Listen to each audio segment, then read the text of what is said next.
Warning. This program contains strong language, auditory violence, and mental nudity. It is intended only for mature audiences. Listener discretion is advised.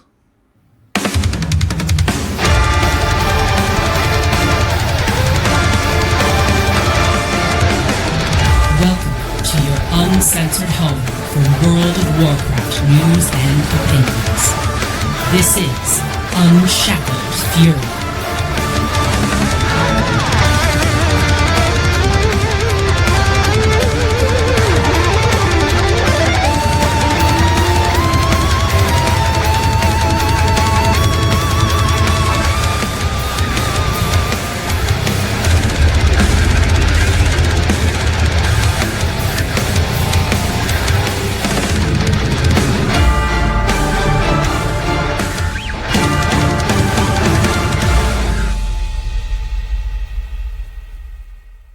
'26 is roaring onto the stage, filled with hopefully fun and surprises around every turn. And we're kicking this thing off right with a super-powered episode. So welcome back for episode 175 of your uncensored home for World of Warcraft news and opinions, Unshackled Fury. I'm your host, Berserker, and today I bring you not one, but two of the greatest minds in the Warcraft scene today, starting with the man whose face launched 1,000 ships, Mr. Jez Corden. Welcome back again, good sir. What? Ships? I mean, yeah, why not? I'm the ship guy. I don't know. When you started talking about ships, I started thinking about like Battle for Azeroth for some reason. You just want to burn that fucking tree. Yeah, I do. You're terrible. You're terrible. Well, for those that are watching the video, you already know, but the podcast folks about to bring in, joining us as well today, a true stalwart of the content creator community, a YouTuber, a Twitch streamer, all-around stud and modern-day sex symbol himself. He is MrGM. Welcome to Unshackled Fury. Can't argue with that, I guess. That was the most metal intro ever, by the way, before we begin. It was incredible. What an absolute tune that was. Hello there. How's it going? It's going all right. Glad to have you. Kind of, I don't know. It feels like we're, closing a loop or coming back to something that was started 2 years ago now. Just ships passing in the night. More ship references, Jess. And now here we are, and yes, thank you for the love on the theme. That's our buddy Kane Kong out there on YouTube and other places. He does a fantastic job working on all kinds of projects, but yeah, he did this one for us some time ago, and it's worked out pretty good. So happy to have you here. You're pretty well known, I would say, amongst the community. So I feel kind of ridiculous in even trying to attempt some sort of intro for you. I feel like, if anything, we're the guests for you. But as we talked about a little bit, typically when we have a guest, try to dive in a little bit, get to know you, get a little maybe deeper under the surface than just a hi and a hello, because people want to know who you are and what you're about, what's going on. So we'll do a little bit of interview, but we'll also talk about the big shit that's happening this week. This is a big week in Warcraft. We got big patch 12.0 is happening. If this episode drops Monday, it's happening tomorrow, Tuesday, and officially setting us on course. It's midnight. It's the official midnight deal. So does that sound copacetic to the crowd here? Perfect. All right. So I did have in my notes I don't here. know what that word means, but yeah. It's a good word. I don't know what it means either. Are you agreeable? Are you agreeable? I'm a professional writer, and I don't know what the hell that means. I got off this one medication that I didn't like what it was doing, and now I feel like all my vocabulary is coming back, and it's great. It's good for a podcast. But you mentioned, and we talked about a little bit before. We got another Briton here from Surrey, which I understand is south of London, south west-ish. They call it southeast, but yeah, southeast. Okay, and Jez hailing from Birmingham, the Midlands. So it looked on my map by about a 2-hour car drive. But does it feel like it's worlds apart? Those two parts of the country. I've never been sorry. I don't know, man. Is quite different. yeah, probably. I think when you when you're in the Midlands, you kind of like, it's almost like another world. It's like when you step out to like other parts of the UK, it's like, oh wow, you can actually drink the water here without sprouting mutations, and oh wow, you can actually breathe the air without choking on fumes and all that kind of thing. But nah, your life is wild. Yeah, it is really weird though how like I don't know, like in Europe, I kind of perceive like a couple of towns away feels like a million miles away from me. But I got like an American friend that was just like, oh yeah, I just drove to see my parents. It took 12 hours, and like it's just the thing people seem to do there. It's what we do. Yeah, driving down to Anaheim from here, it's like 9 hours. It's like, yeah, we just do it. My parents were there in another town. I'd never see them again. I'd just be like, bye. Well, train prices are extortionate, and you don't want to drive. Yeah, so. Train prices are crazy, man. Trains. You guys are hilarious. We got to drive. There's no trains here. So, as I understand it, can I call you Dan? Is Dan okay? You can, or do I got to call you Mr. So it's fine. Yeah. Mr. Okay, all right. I don't know how informal we want to be here. I want to respect your status amongst the crew here. Almost 15 years in on your YouTube channel, I believe. Coming in. That's February, true. March, yeah. Good research. Yeah. I think it was 2011. Wow, so that's it is crazy. 15 years. Yeah. That's pretty solid. Anything planned for the 15th? Just getting really old, I guess. Considering you're a decade younger than me, I'm not sure how I should feel about that. Going back to the beginning, I think folks know you. At least we'll just talk about sort of the modern generation of maybe the Warcraft scene is, guides and videos kind of talking about what's going on, and very informative about the topics of the day. But if I were to say to you the name Fireblade, what would that conjure up, perhaps? Fireblade server. I don't know. Oh, so in looking at your old content, it appears that you were one of many back in the day who made your own private servers, and these things were fucking wild. If nobody ever saw these things. Now, I never jumped into that sort of community.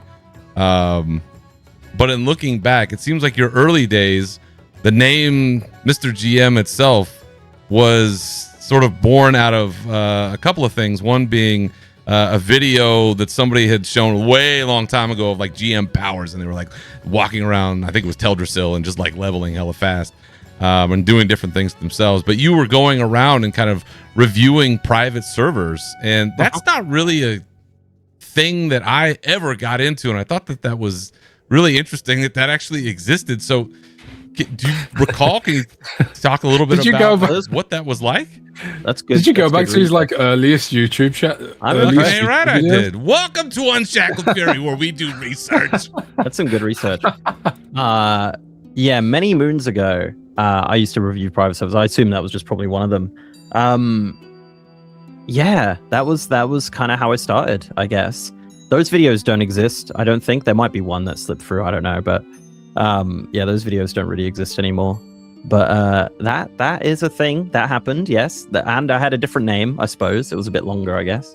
But yeah, good research. I'm impressed. I don't know where you found that.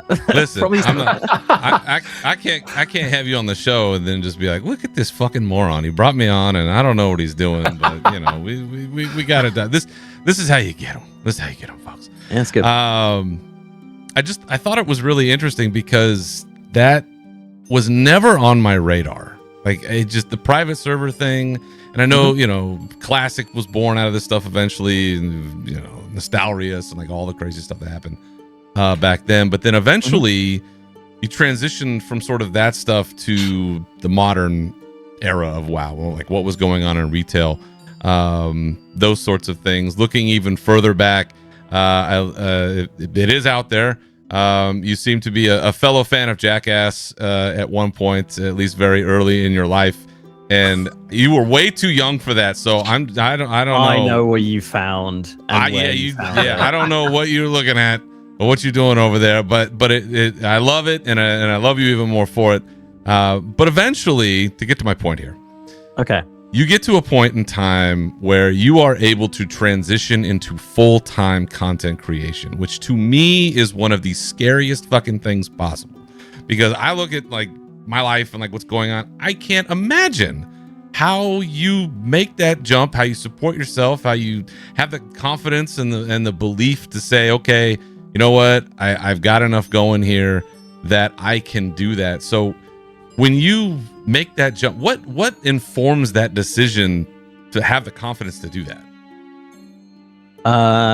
Okay, that's a loaded question, I suppose. So I don't know. I look at the ledger and I go, fuck, man, I don't know how you do that. Yeah, it's terrifying. So I went full time in 2017. So I guess it's nearly 10 years, isn't it? So I worked at McLaren, which is a supercar company, and the job was fine and the pay was pretty good, but I hated, like, there was no ceiling, right? Like there was nothing for me to do, and I wasn't that interested in it. So I was always, as you said, 15 years, right? I was still making videos here and there. So yeah, I just kind of got to a point where I was kind of in a position where I was like, okay, financially, like, I don't have that many overheads, so I can, like, if I'm gonna do it, I'm gonna do it now, right? And then I told my parents, and they were like, no, you need to have a real job. So I told them when I win Streamer of the Year, they're not getting thanked. So anyway,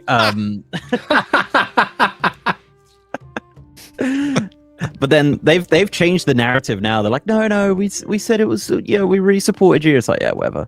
So anyway, I know that feeling. Yeah. So I went full time. I was going to do it part time, but then I was like, it was kind of one of those things where you're like, I was doing it in the evenings, and my job didn't also have that much going on. So I'd also spend the day at work when I didn't have anything to do, writing scripts or making thumbnails and thinking video ideas and stuff like that. And obviously, what is it, 2017? So Classic wasn't out yet. When did Classic come out? Was it 2018? Oh my goodness, I need to look this up. I don't know. Look up real quick. 2019. For AI, man. So, but I was doing retail stuff, but I was also like, sort of like on the legacy server train, like people used to talk about, like, be like, oh man, Classic would be amazing if you ever did that. There was various podcasts and things that happened at the time. Anyway, I'm going on a tangent here, but anyway, essentially I was in a position where it was like now or never to do it, and it was more of the, like, if I had X amount of time, could I do more videos? Could I do more streams? Could I do more stuff? And it's not been easy even now. It comes and goes. It's very, very fickle, and it's tough. But I have the best job in the world. I swear. Like, I love video editing. I mean, as you saw, right, with the Jackass thing, right? I made that when I was 13. We made a movie. Like, we made like a movie, two movies, and I used to make like horror films as well on VHS. I'm so old. And what else do we do? Oh, we made wrestling. I did wrestling. We did trampoline wrestling. So, dude, I think we had basically the same childhood. Like, I got nearly expelled from school because in media studies, we made a Jackass film as well. I think it was so big in the UK, I think. Yeah. Like, it was just like, there was about 5 minutes of me doing terrible skateboarding stunts and tricks. I skateboarded off an art block roof, nearly broke my ankle.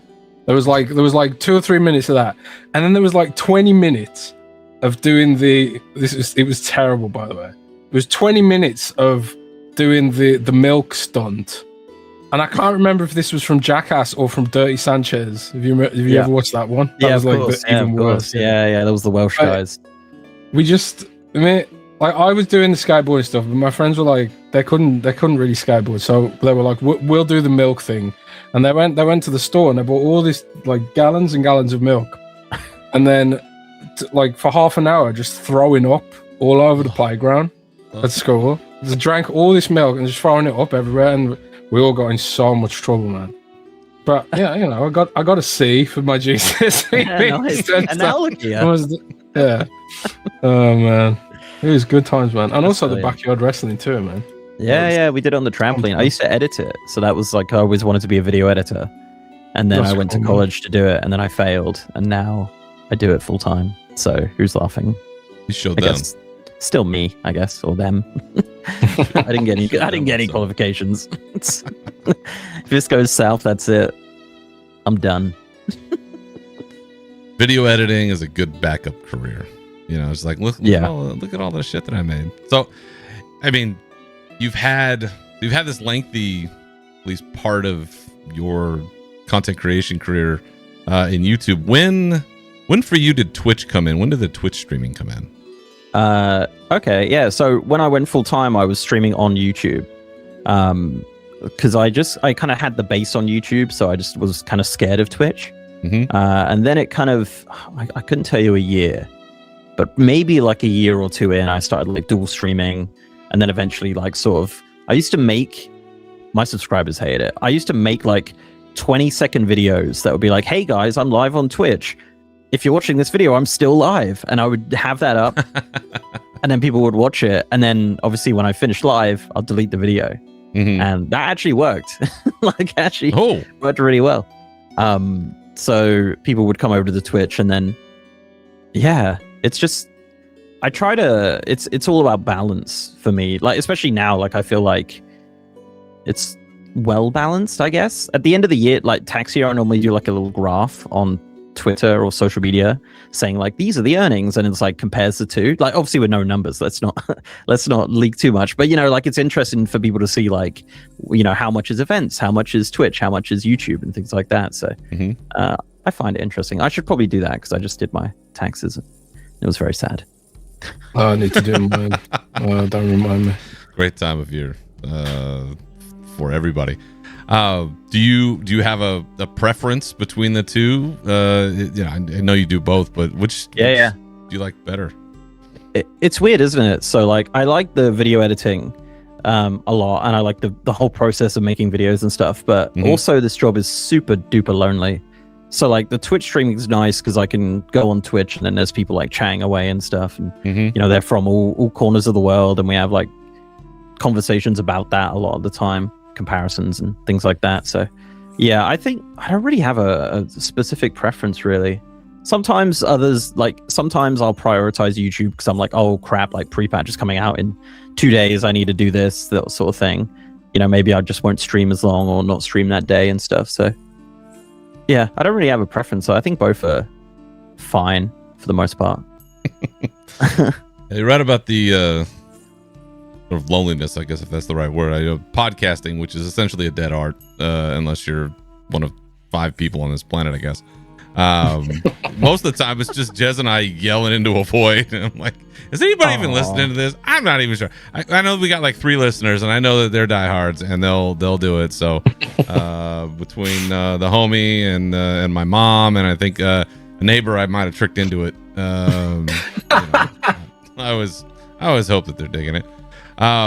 One other sort of, I don't know, banner you could fly for yourself. Shoutcaster, somebody who's worked for like Red Bull and Method and like done those kinds of things, raced world first. From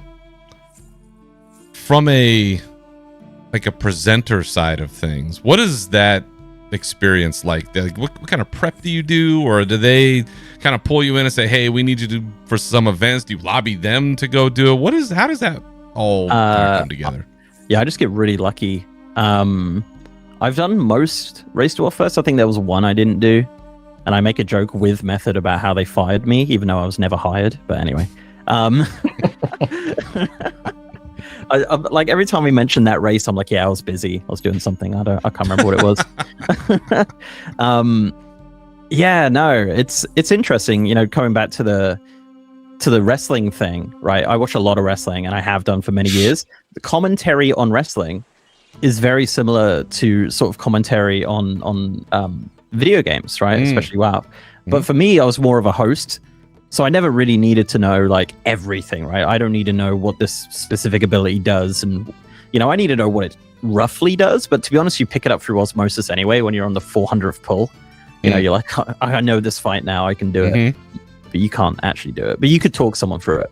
But yeah, so this in prep-wise, I normally just, list the boss names, try and pronounce them the best I can. And, every now and then, like, for the most part, like, it's normally the same sort of team as in, like, the casters and stuff. So I have, like, good camaraderie with them. And we can sort of joke and do things like that. So it's interesting. WoW is such a weird one to I've not casted anything else, to be honest. So I don't know. But, like, from what it looks like when I'm watching, like, League of Legends or whatever, right? It's so different. Like, the Race to World First is, like, its own thing. Like, we're talking about, like, what we have for dinner and stuff like that while there's gameplay going on, but most of the time it's like dead air. So it's just like it's a really, really long podcast. That's essentially what it is, where you're just talking to the other person about random stuff or WoW history. Like, I played WoW for a long time, so I know random weird stuff. So I talk about that, That's how you do it. You gotta fill that air. You have a we have a British WWE champion now. That is true. Drew McIntyre. How do you feel about that? how do you feel about getting some representation on that side? Well, Jez did it as well. When you said it, I was like, it's kind of a meme, isn't it, in Britain, where it's like, if a guy from Scotland wins, they're British, but if they lose, they're Scottish. True. So it's true. Like the whole Scottish English thing is like it's a bit strange. So he said it himself. I'm only quoting him when he Friday Night SmackDown. He said I'm the British champion. Like, all right, Mr. Scotland. Okay. It's almost controversial to claim a Scottish person as British. So like, as long as he said it, he said it. He said it first. I'd have said Scottish, but no, he said British. So I'm pinning it on the champ. Well, I think some people complained about that because there was a women's world champion from Britain, right? I think at some point. So some people were like, "Hang on a sec, I can't remember her name." It's because I only started watching wrestling again in the last couple of years, so I'm like, I've got like a huge blind spot. I stopped watching wrestling when I was about 22, and I only started watching it again like the last couple of years. So there's like a huge tranche of history missing for me. But I did see like some people commenting under that post. They were like, "Hang on a sec, what about this woman's wrestler?" But I love Drew. I think Drew McIntyre's great. I think he's awesome. Yeah, I think he should be the permanent champion. Yeah, no, but I don't know. Like, one. Have you seen how over Kit Wilson is? I've been humming that song all day. It's fantastic. He's just. I always liked Pretty Deadly, but it always felt like, they're never gonna get over. And it's like all it took was one song change and a couple of funny intros. Now the dude's like hottest shit ever. It's awesome. Yeah, I mean, he came out in London on Friday. It was just ridiculous. But he's from London. They're over there right now. Yeah, they're in Nottingham tonight, I think, or future. Belfast on Monday night. Yeah, I wanted to go to the London show on Friday, but turns out you need like to be a millionaire to go. Oh, those ticket prices. So unfortunately, I did not attend the show. No. Oh, that's crazy. I did go to AEW recently, though. I tell you who should. Yeah, you should get. So Mark Sterling, do you know Smart Mark? You can Google him. He's a cool guy. He got me comp tickets to AEW because he's a WoW fan. He plays WoW. Oh, that's awesome. Nice. Yeah, you should get him on. He's really cool. So he was over. Yeah, he was over on their tour like a couple weeks ago. So I drove up to Manchester because he was like, he came in my chat. We're going on a royal tangent here, but it's fine. He came in my chat, was like, "Hey, this is like a week before." He was like, "Oh, are you going to the show next week?" I was like, the show? And he was like, yeah, like we're here filming Collision and Dynamite in Manchester. I was like, no, I'm not going. He was like, would you like to go? I'm like, that's awesome. I'm like, sure, why not? And then, yeah, he messaged me and it happened. And I was like, what an absolute gem of a human being. Yeah. That's really cool, man. That's solid. I'm gonna be a dick and one up you now, though. What you got? I'm going to WWE HQ in a month. Are you really? What? I am, yeah. I'm going to WWE HQ in a month. I can't say why. Yeah, I'm going to Stamford, Connecticut, yeah. Can I come? I'm free. Sure, why not? Can I be your bodyguard? That's sick. Are you near? Stanford's not near California, is it? Bro, it's the opposite side of the country.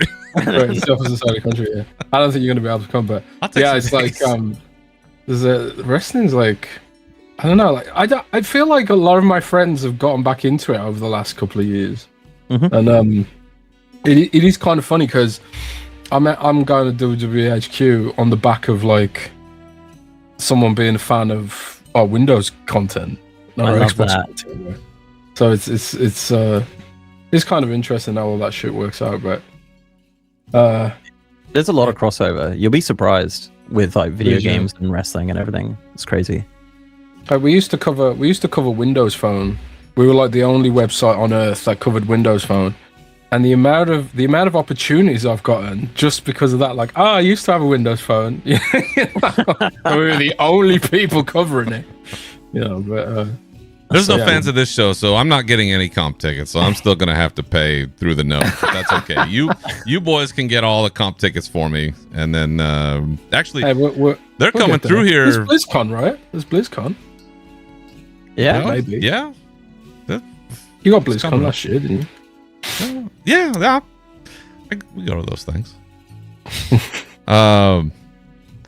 Lost my train of thought. That's my bucket list, man. Bucket list is BlizzCon. I need to get there. We'll get there. We're gonna hit up BlizzCon.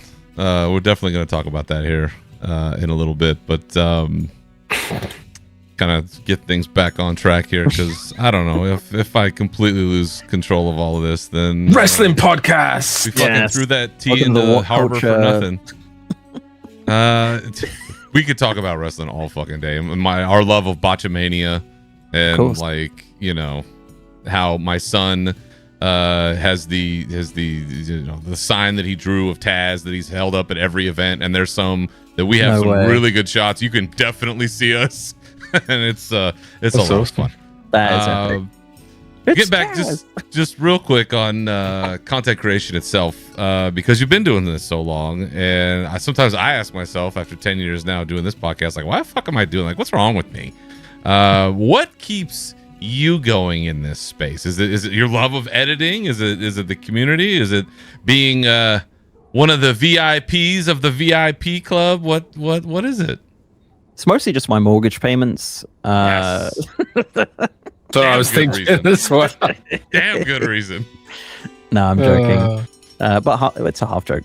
So no, I always said if I fell out of love with it, I'd go and get a normal job, right? Like, because yeah, it's tough. But no, I just love it. It's great.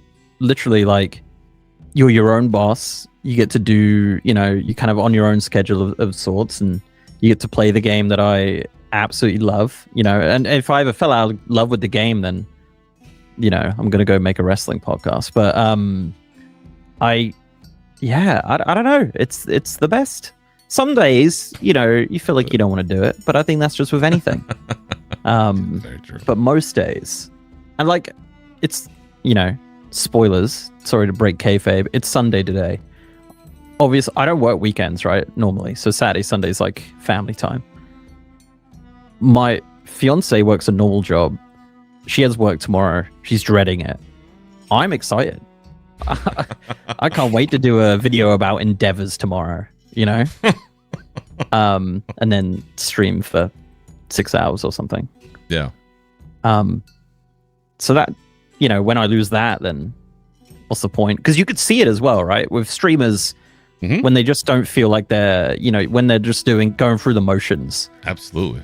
You can tell. Same thing with podcasts. You can hear it in the voice, right? You know, when people are like, and I think we've all kind of done that to one extent or another. It's like, I'm really not feeling it but we gotta keep this fucking thing going because SEO or some other shit. I don't know. Now you and I made this joke earlier, but it is true. There's a VIP club for content creators in this space, and I know the world at large, and Jez gets to get into everything. That's a whole different thing. But like for Warcraft, because they're scared I'll leak it if they don't. They are. We have a VIP club, and I joke all the time. It's like there's the VIP club, there's the Cristal table, there's the Bud Light table, but then there's like the VIP club of the VIP club in the back, and that you're in that. Because because there is a sense of trust and otherwise that they must have in you to do a fireside chat with Ian Hazakostas at Gamescom, right? Like that's not just something that falls out of the sky. You have become a trusted partner for them in multiple interviews that you've done, with access that you've been granted to things, ahead of schedule or whatever it might be. I think sometimes my impression with the community is that, it just happens. Like you just happen to be the guy, or, you could just anytime just make a call. Hey, Metzen, I need a favor. Can I do a thing? How would you say your kind of track, your progress was made in becoming sort of that position within the community? Because it doesn't just happen overnight. It doesn't just suddenly materialize out of thin air. Like you have to put in a lot of work to do that. So for your experience, how would you suggest other people even become that sort of trusted partner within this community? All right, cool. I don't think anyone's ever asked me that. So you're definitely right with the overnight thing. I'll tell you a little story. Sorry to go slightly off track. Going back to BlizzCon, we'll talk about BlizzCon, of course, but yeah, the first BlizzCon I ever went to was 2017. And in 2017, I took a picture of the streaming booth and I tweeted it saying, one day I will stream there. At BlizzCon 2018, I streamed a BlizzCon. Right? And then I went at 19, and then the goalpost shifted to, like, I saw like Taliesin and Preach and people like that getting flown out and hosted by Blizzard, and I'm like, dude, because I was paying out of pocket. Yeah. Yeah. And I don't mind. We made a holiday out of it. We used to go to Disney and stuff like that. And then in Christ, when was the last one? 2022? 23? 23. In 23, it happened. They flew me out. They put me up. I streamed there. It was awesome. It's awesome. So it just kind of, it happens over time. I've been told one of the reasons they like working with me is because I'm easy to work with. So like if they send me like a NDA, they send me an email, they send me a proposal, I reply immediately most of the time. And they really appreciate that. Like when you have people who are like super duper big, who have like agents and stuff, it's annoying. Like it's annoying for them, right? Yeah, I bet.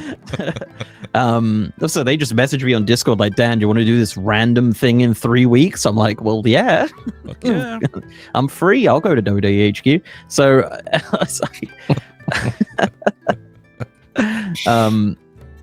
yeah, so it's just like that, really. The community manager in Europe is super good.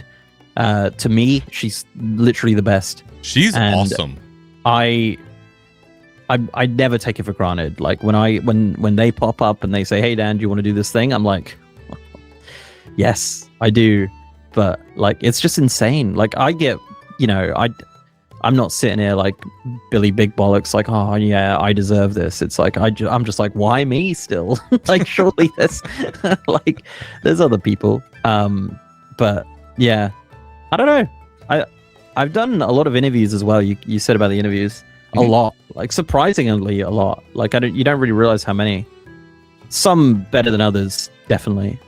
But yeah, it's weird. But they like me, I guess. Like I'm pretty neutral. I suppose. Definitely do. There's not like anything super controversial about me, I suppose.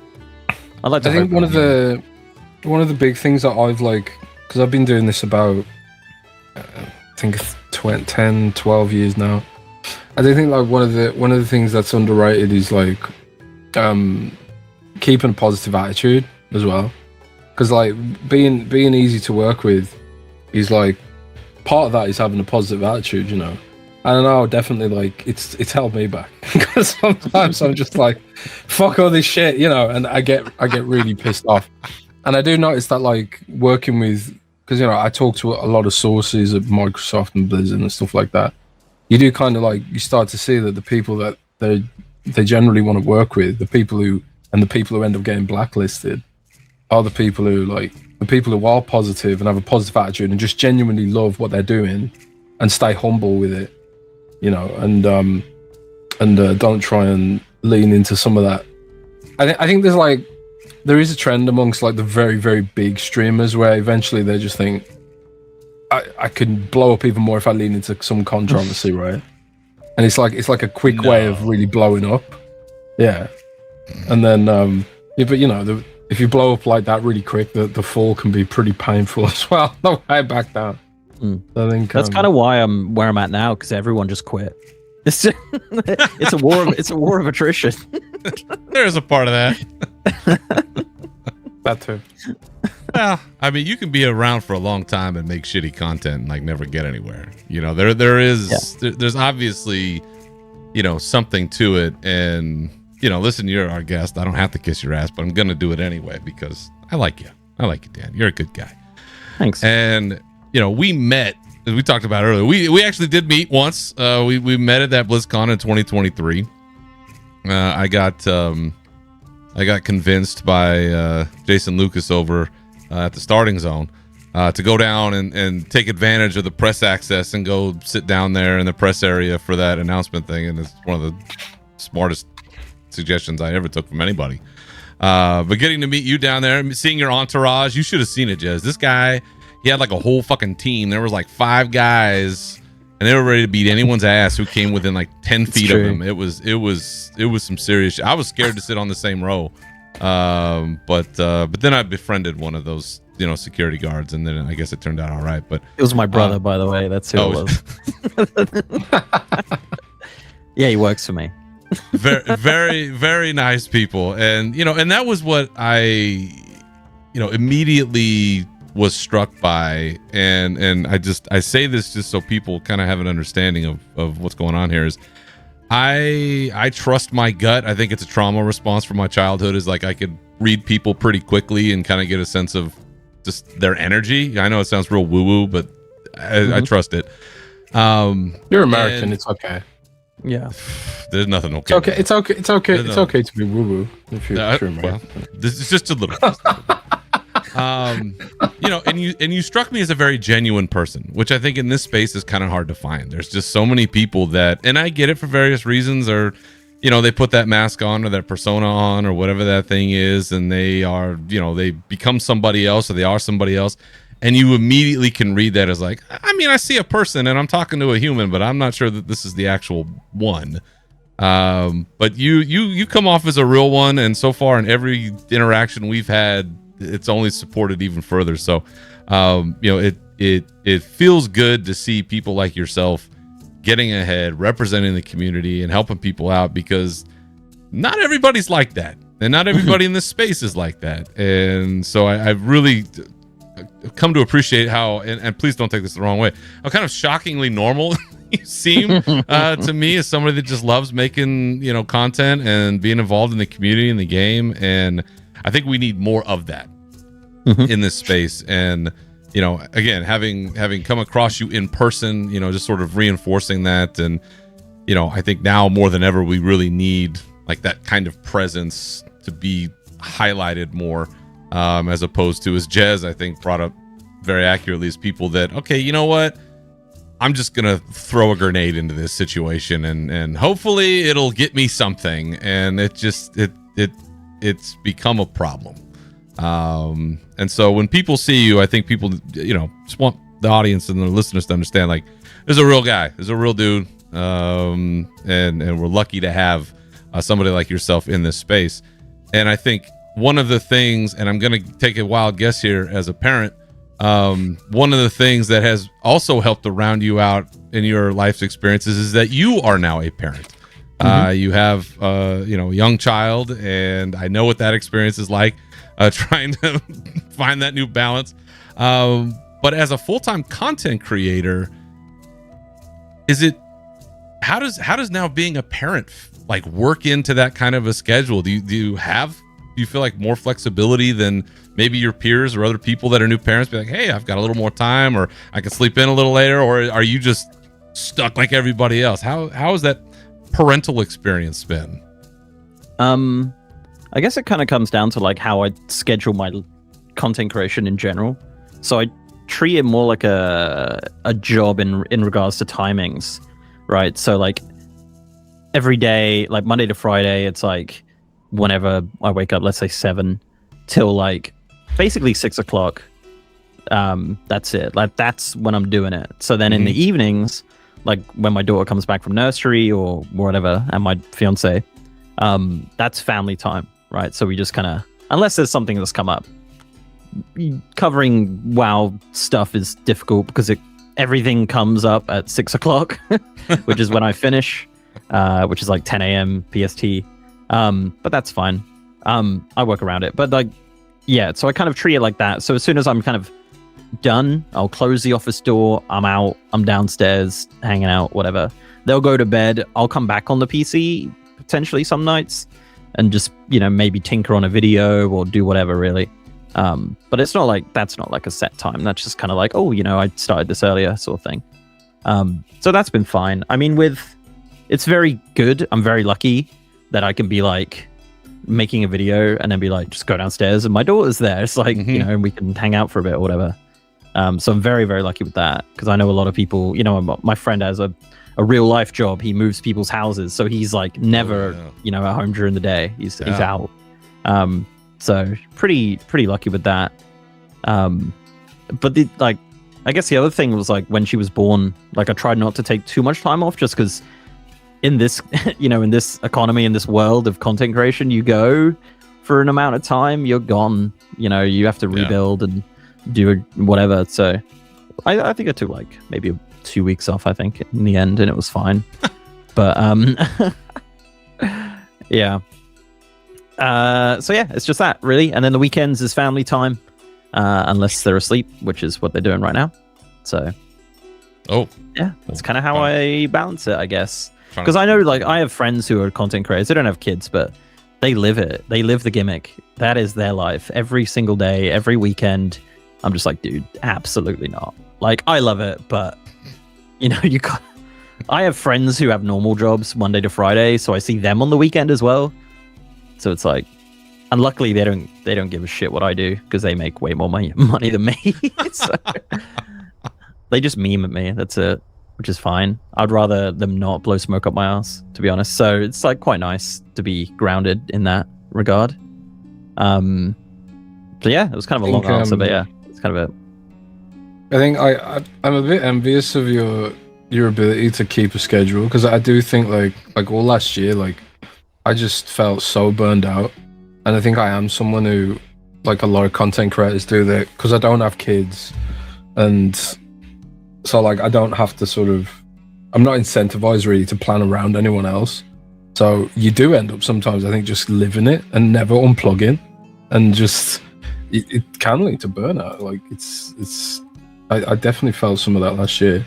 Over Christmas, I was like, I'm gonna try and not do any work whatsoever, and I did feel so much better for it. Yeah, so that's what I do too. I think that's pretty it's solid advice for anyone who wants to do this kind of thing. Is like have a schedule because it can get you can just keep doing it because like you see those YouTube things rack up and the clicks, and because it's always online. There's always someone who'll click all across the world. Yeah. I mean, I'll still like check social media and stuff here and there. Like I'm not completely gone.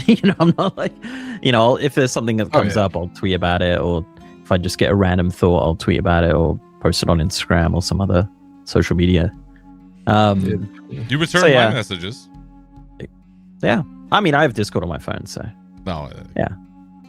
I don't get that many messages. I find that hard to believe. But you're the judge of that. Out of curiosity, how long does it take you to put together a video? Like, how do you go about, like, I want to talk about them in a little bit, but like the neighborhood endeavors, like the Niffin one that you put out, how long does that take to put together? What's that process look like? So, because I've done it for so long, I'm really lucky in regards to I don't script videos, so I'm not writing out a whole script. I'm not. Yeah, the video is like the Niffin video, for example. It'll be like, hang on, I'll pull it up and I'll give you an example. Okay. It's essentially a bullet point list, and I will dance around it and make it sound like a video. So the Niffin video, hang on, I've got like a bunch here. There we go. It's literally just like one of the lines is, this endeavor focuses on the Niffin from Dragonflight. There are tasks around the neighborhood. And then it would just be like, because essentially what I do is, you know, I sort of play it, right? And then I'll be making notes while doing it. Mm-hmm. And then sort of playing it and experiencing it kind of gets you into a way. The way I look at a video is just like you're like trying to explain it to a friend, right? That's the way I look at it. So it's like you could have kind of, sometimes you over explain stuff or whatever, but yeah, it's essentially just bullet points, and I'll just like kind of be like, hey, this is how you do this. Every now and then I'll just throw in a random tidbit that I randomly remember and didn't write down, and it speeds up the process 1,000 times because it's literally just like random notes, and I'm just like, okay, let's record this video.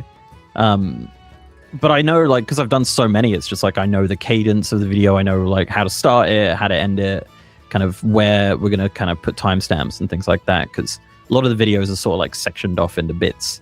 But I do it as one big recording, and then I spend like 20 minutes getting rid of the ums and then me like going on text to speech like Kai Cenat trying to figure out how to pronounce something.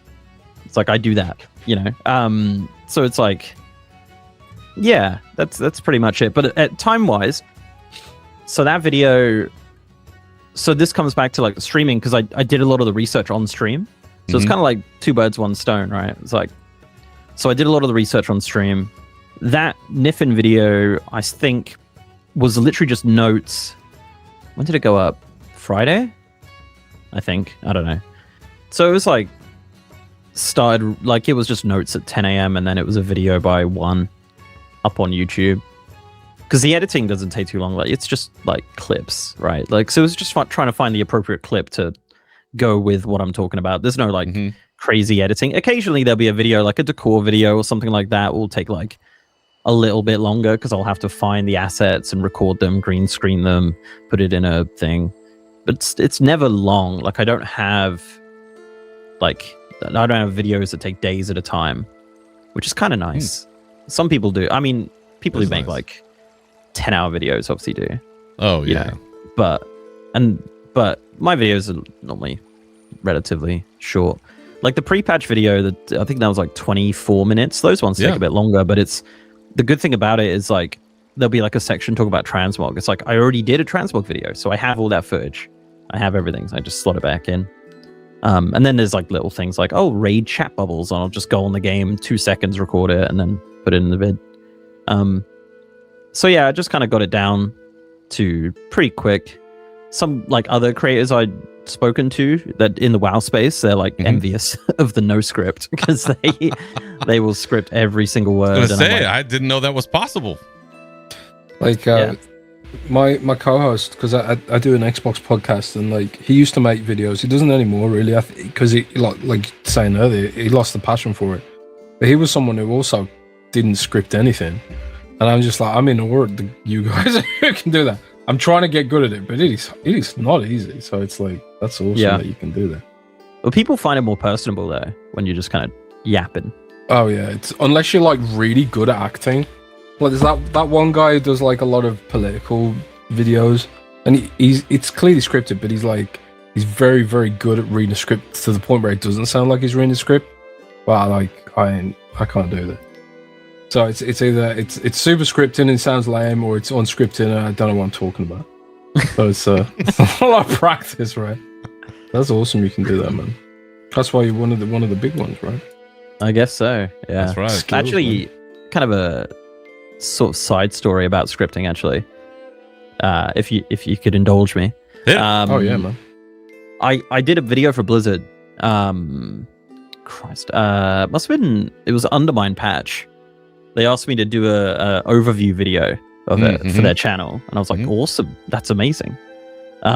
So they were like, yeah, we'll do it. And then we had this meeting with the creative guys who do the footage and stuff, and we were talking about it, and they were talking about the process. And anyway, they were like, yeah, so by this date we need a script. And I'm like, oh fuck. I'm like, I don't script videos. So then I basically already had the notes because I was working on the video anyway, but obviously I didn't do my own video in the end, I did theirs. But anyway, what I did was I had my notes, I recorded the whole video, and then I transcribed it.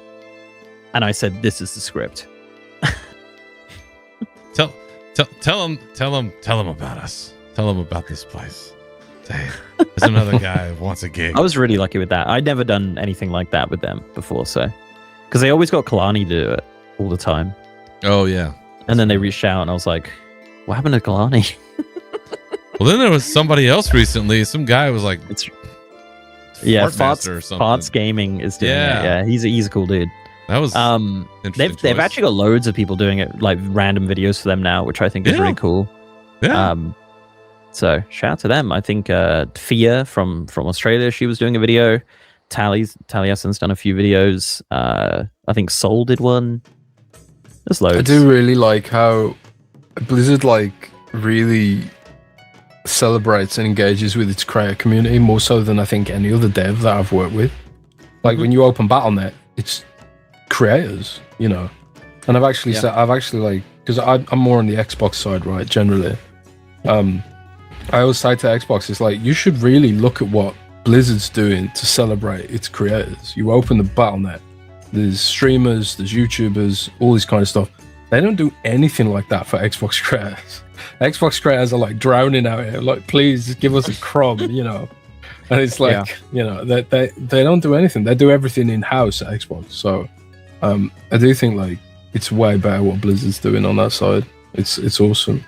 Yeah. Well, I mean, us getting the interview with Ian a few months ago. I mean, if there was any bigger proof of that, it's that, because I'm fucking nobody. This is small time shit over here, and they, you know, hooked us up with him. Which I just want to say publicly, thank you for all of your very kind comments about that interview, because that was great. It's like my favorite one ever.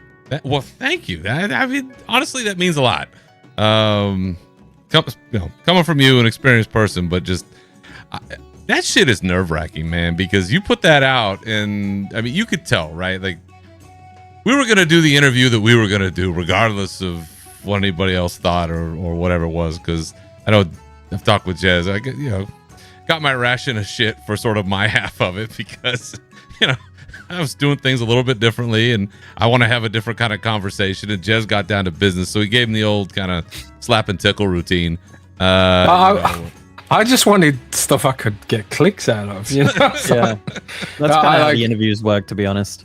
Yeah, that 30-minute slot is rough, bro. I mean, just you got to get in, get out. Like, they are right on top of it. Like, there's really no wiggle room there, and it's because you've done it, I've done it, right?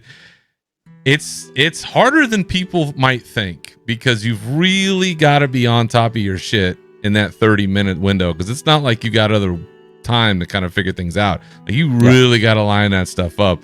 But I just want to say, publicly, on record, on video, on whatever, I really appreciated your comments on that, because that was a big one. But yeah, that again, proof of what you're talking about, Jez, is even us somehow, some way, we got some love from the big folks, and it is something I think that makes this community such a fun part of life, because we do, there's something there. But the WoW community is awesome, man. It's pretty good. There's a lot of good people here. Well, speaking of, why don't we talk about what's going on? This is a big week. We've been talking about our man here, talk a little wrestling, talk a little old days. Let's talk about some new days. New day. thing. New day. New day sucks. New day sucks. Oh boy, here we go. It's evolving in the best way possible. Usually it's Jez and I either talking about cyberpunk or something else. Now we got another wrestling head in here. So now we're going to talk about the glory that was the Attitude Era, and I'll defend that to the death. This week, as this episode drops Monday the 19th, tomorrow we have the pre-patch for midnight coming in fast and hot. I feel like this one maybe has a little less juice than usual, just because, as we've talked about, Jez, you and I, we're in more like midstream on something, and it almost feels like the energy is just like a little bit, like the excitement level maybe is just a little bit less. Maybe that's because the housing stuff has already been out. I don't know, and people have already been messing around with it, and I don't know. It feels like there might be a little, I don't know, little something missing, but that is happening this week. We got a whole bunch of stuff going on. First and foremost, on my list of things, Demon Hunter specialization. Not my main. I tinker around with Demon Hunters when I need something. But this whole Devourer thing. Either of you have any interest in this? And I'll throw it to our guest first, Mr. GM. Any plans on maining a Devourer? No. Who is this for? I don't know. People that wanted it on social media for ages. That's who it is. But maybe it didn't end up being what they dreamed of. I don't know. I don't know what people wanted, to be honest. They just wanted a third Demon Hunter spec because they had two, and they felt left out. You don't sound like you're a big fan of it. I honestly, like, I haven't looked into it that much, so I'm a little bit out of the loop. It's a mid-range DPS, void themed, but are people not that excited about it? Is it a bit lame? I don't know. I can't comment on it really too much because I don't play Demon Hunter really. I played it a little bit. I didn't mind it. It was different to normal Demon Hunters. You'd have to get someone like Jedith to talk about it. He's a Demon Hunter guy. But yeah, I think it's fine. Like, I don't know. I haven't heard like too much negativity. Like, it's not like overwhelming negativity on it, which is kind of nice for once. It's true. So yeah, you get your Devourer, you get your Void Elf as well if you want it. Nope. So yeah, I think. Would you say that's the biggest part of the patch? I mean, there's loads to this patch, right? Honestly, I think the transmog updates. Yeah.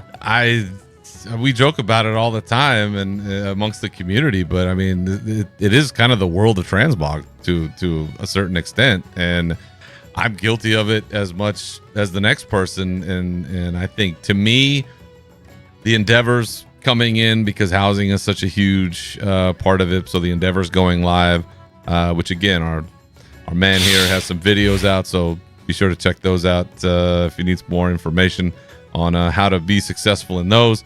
But the transmog updates, being able to do the sets and situational transmog, which I'll admit, walking around in my house while I'm putting stuff around with my two giant swords on my back, it does look kind of funny.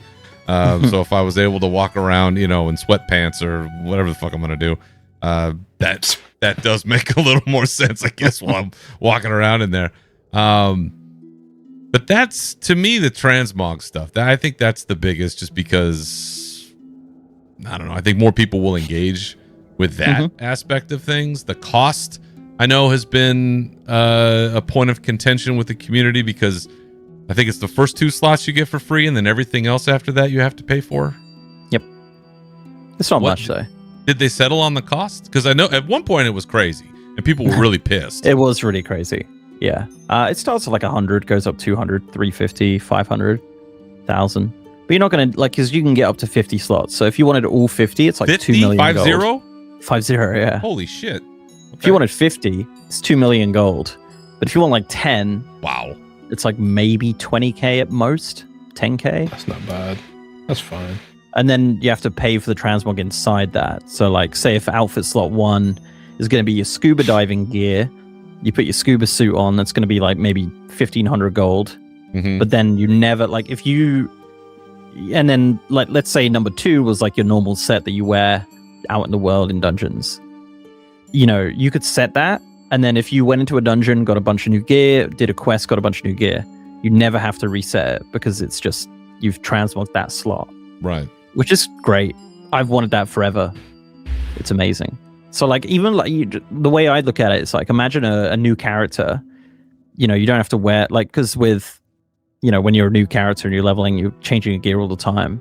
So if you literally made a character, set a transmog, was like, this is how I want to look, you're going to look like that the entire way. And I think that's great. Jez, can you make 50 warlock sets? This is the thing with me and transmog. Like, I've got like a load of sets, and I was like, yeah, I'm gonna gun for this transmog set and whatever, and then I end up just using the same set all the time. What? I mean, I'm rocking a mixture of the goblin bits from Undermine, the red and green one, and bits of the goblin heritage armor set. I'm not even using my sort of tier set with the, you know, the fancy effects from unlocking the what's it called, the rated dungeons. Yeah. I'm blanking on it now. You get like the extra sparkly shoulders and helmet and stuff like that. You get that? Mythic It's plus 2,500, whatever it is. Yeah, something like that. So like, I ain't even using any of that. So I'm just using the bitch basic goblin stuff. You got to represent your goblin homies, right? But I'm probably not someone who'll buy 2 million golds worth of transmog slots, but it's people love that shit, don't they? They love it. They do. They do, and yeah, I think that'll be big. Back to the Endeavors quickly. They're also introducing more of the architecture, right? Kind of going beyond just the initial racials, and so we'll have Night Elf and Blood Elf architecture. And I know previously both of you have kind of talked about housing not exactly being the most you're not getting as like worked up about the housing, I think, as some other people are, and I've definitely been turned because I couldn't have given a shit less until I got it. Now I'm like, this is fucking awesome, the greatest thing of all time. Does any of this make any difference for you, Jez? Are you diving into your house now more? Are you gonna want more of it? Is it just still kind of like, what the fuck? Oh man, it's really weird, right? Because I'm actually writing an article on Windows Central about this at the minute. Because I was really hyped for housing, and I'm someone who's played since vanilla, and it was always like imagining what housing could be like.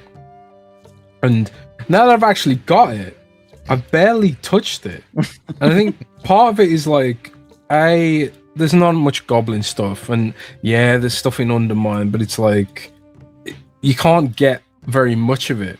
And I think part of it is like, in my head, it's because I was imagining it'd be more like Fallout's house building stuff, where you get like, you unlock the fence piece and you can just make unlimited fence pieces. But in this, it's like you have to micromanage, like, oh, I can't make that because I've only got 4 fence pieces or whatever. Now I've got to fly all the way back to Undermine, unless I'm doing something wrong.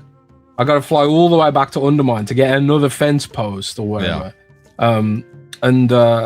It was like that in Legion Remix, where it was like, because I was sitting there in Legion Remix waiting for the furniture vendor to spawn, because I was like, I want the warlocky stuff that got diamond, right? And it was like, okay, now you need all this bronze to unlock more than one of them. And I was like, Christ, I haven't been grinding enough bronze to get all this stuff. So like, I've got 1 candle and I've got 1 book. And and it's just like, I get why they've done it that way, because they want to have like a time sink, more gold sinks, more reason to grind and do all that kind of thing. But it just feels so restrictive compared to other games that have had these kind of mechanics, like Fallout and Fallout 4 even, like over Christmas period. I really wanted to get my WoW housing fix. So I went and played Fallout 4 and I put 7 days playtime into a new Fallout 4 save.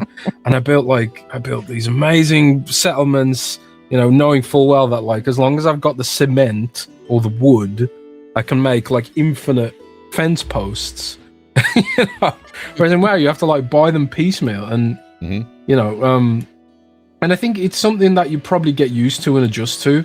But it is why I haven't really been going ham on it as much as expected. Like I've got these like I'm actually playing it right now. I've got these Galagio you know, you get from doing the achievement in the raid, the slot machine thing from the, I can't remember what it's called, but like I'm using them and I'm sort of clipping them into the orc house to make my orc house look a bit more goblin themed. I think that's an issue too. There's not much goblin stuff, you know. I don't want to be an orc, man, like with their little hut. I'm a goblin, man. I got technology, I got metal, I know how to weld things. I'm not holding bits of wood together with a piece of rope, you know. I feel I'm triggered, okay? So I know. You're hot. So yeah, I think like, but I have to remind myself, it's early access. It's meant to be early access, and it's meant to be treated like early access. And I always bitch on social media when people like, oh, you're not, you know, like this sucks. And it's like, bro, it's early access. So I'm trying to remind myself, it's early access. It's early days yet. They'll add the goblin stuff, and they'll probably like ease up on the restrictions of like how you actually obtain some of these pieces. But I suppose that's why they wanted to launch it early. I suppose they wanted to figure out what are the pain points for people. How can they resolve some of those pain points and, you know, make it into this extra pillar of the game beyond simply raiding? I remember back in the day, we used to just stand around in Ogrimmar between raids, like, what do we do? There's nothing to do, man. There's nothing to do. You just wait for the next raid. That's it. You know, or go and stand in Ultra Valley for 12 hours and something like that, you know. So it is cool that it's coming, and obviously, like, I'm grateful that we're even getting it at all, but yeah, that's why I haven't been, I suppose, as hyped on it as I expected to be. I don't know. How about you, Dan? I don't have any issues with the goblin stuff. Actually, speaking of goblin, I'm going to show you this because I stole this from a press event. I'm going to be so jelly. I have the sign. Oh man! Oh, I'm jelly now. I knew I was going to. No. The second you said that, I knew I was going to be jealous. That's all. There's a U. The U was like its own thing. I don't know where it is. It's gone. But, no, it's just. I'm less jealous now. It's just undermined. I have the U somewhere. Ragnaros was holding it behind me, but I think it fell behind it. Oh man! That's awesome. Forever. Yeah, that I saw is this really from a press event. That's awesome. I asked nicely because I drove to it because it was in Goodwood. I'm not too far, and I was like, "What are you doing with this after the event?" They were like, "Nothing." I was like, "Can I have it?" They were like, "I guess." Yeah. That's how it's done. That's how it's done. That's how it's done. So yeah, housing stuff. Yeah. Are you higher on the housing than you might have been at one time? Because it seems like it was, and you made a good point, and I agree with you. It's sort of like, okay, I'm gonna make this thing, and then what do I do? Yep. Still feel the same, but I appreciate other people's builds a lot. So like I did an event Thursday night, I think it was, where it was like looking at people's builds, and it was like the most insane thing I've ever seen in my life. Like these people are so unbelievably talented. Crazy. It's crazy. So I can appreciate it. I just don't. Yeah, like Jez said, I don't like the fact you have to go and buy individual things of everything, because I think the limit on creativity should be the limit of the house, the house budget, instead of the amount of things you have. Because there's two limits in regards to, like, you don't have the resources to buy 10 chairs, and you don't have the limit on your house because you obviously have this house budget. So it's just like quite a pain point, you know. It's kind of restrictive on creativity.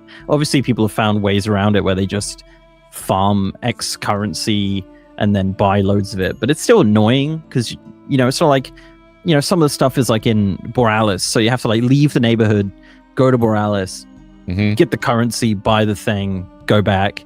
And it's not even like you can, you know, if you're building a fence, right? The fence is always a really good example because you're like, how big is this fence going to be? I don't know. Like, you just got to kind of guess that you got to have X amount, you know, which is annoying. So that's not the reason I haven't built anything. The reason I haven't built anything is just because I don't have an idea. Like, I had an idea of like, there's an inn in Wrath of the Lich King in Howling Fjord for the Alliance. And I love the look of the inside of it. And I'm like, I want to build that. That's a good one.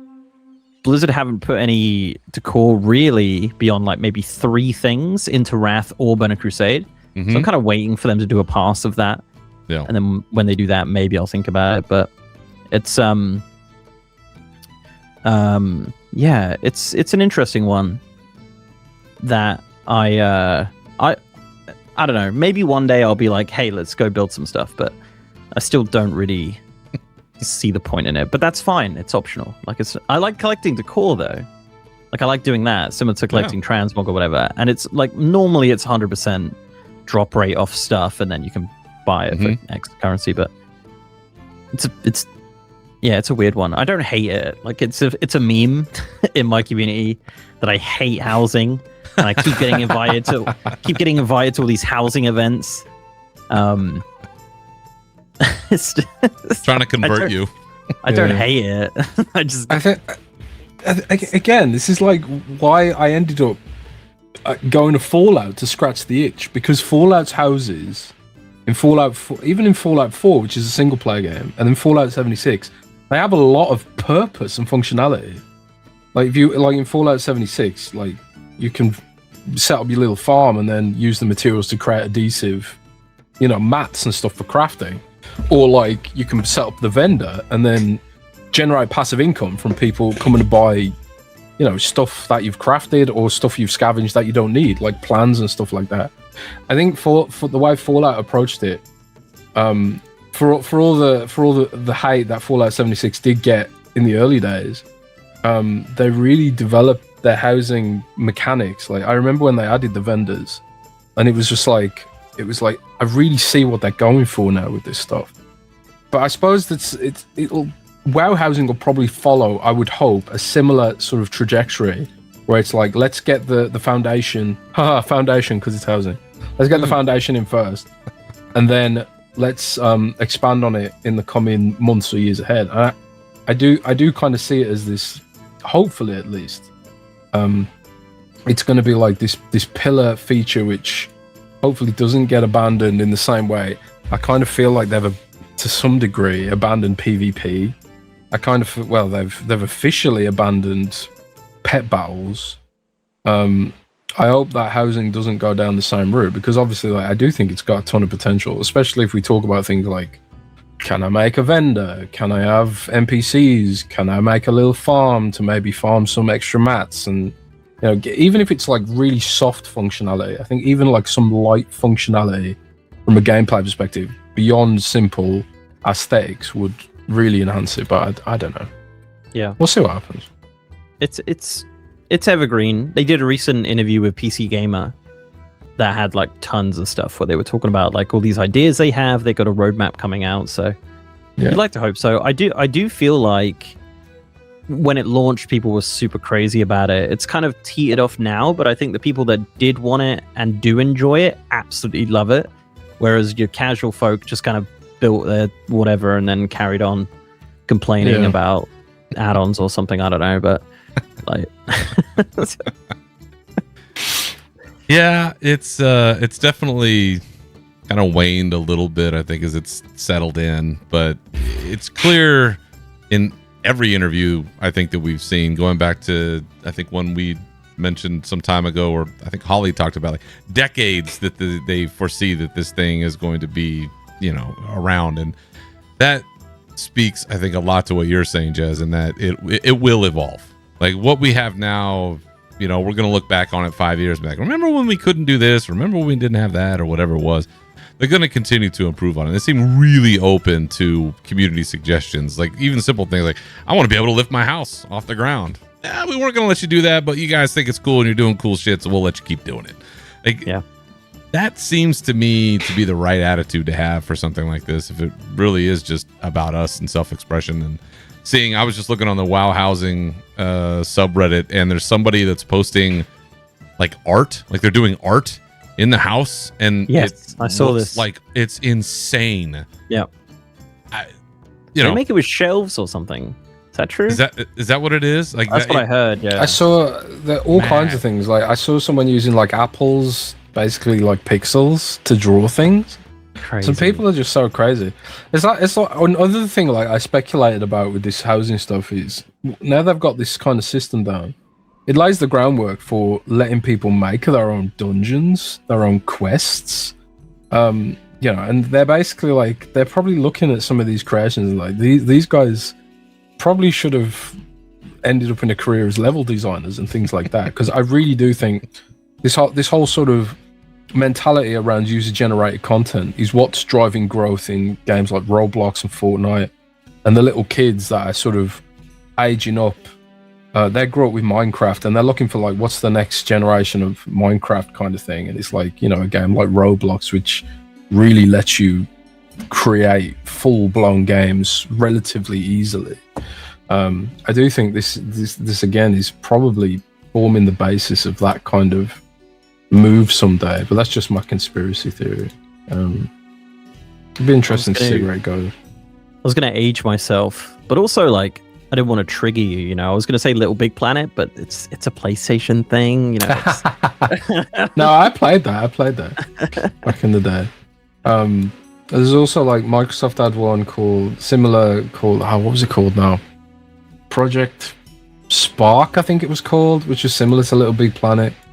But yeah, there are those kind of games that the studio that made Little Big Planet, I think, ended up, didn't they get shut down or something?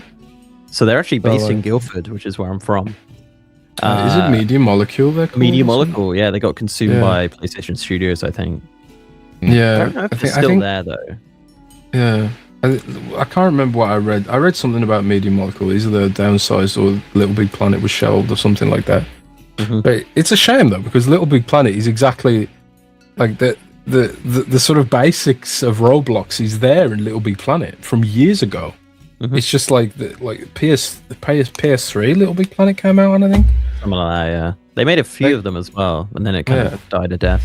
There's a really good video on YouTube about it, actually. Yeah, that could have been Sony's Roblox, which is now, Roblox is bigger by itself than all of Steam, which is absurd to think about. Yeah, that's crazy. That's crazy.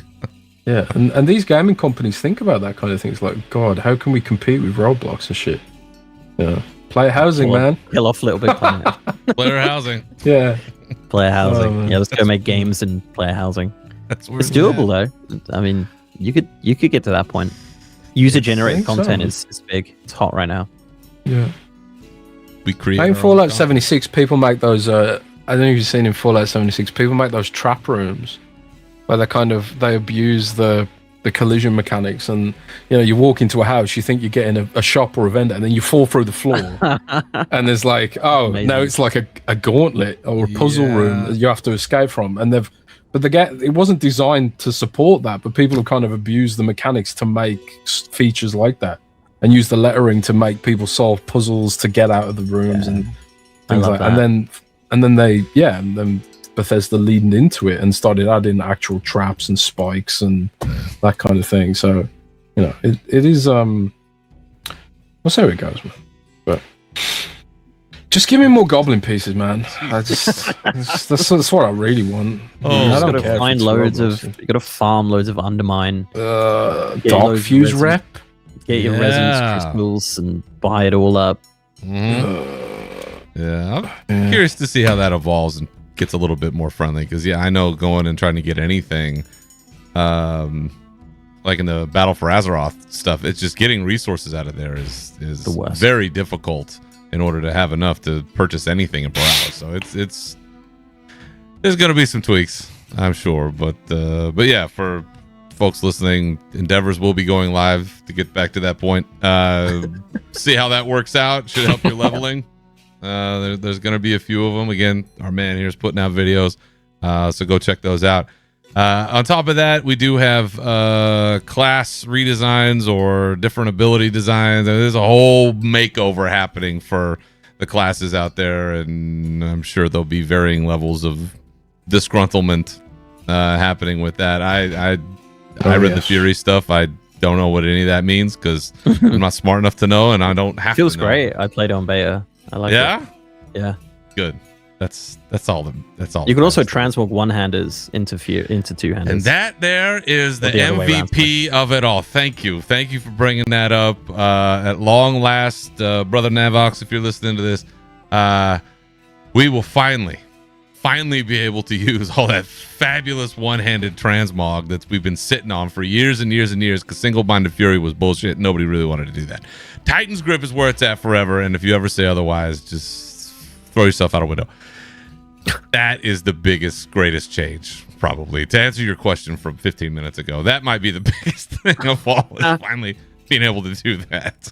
It's always Thunder Fury as well. There's no other one-handers that anyone's ever going to use. It's, sometimes things are just so great that you don't need to improve upon them. You just need an opportunity to unleash them. That's it. Yeah. So yeah, it's that is a wonderful change among the others that we've got. We're having a stat squish.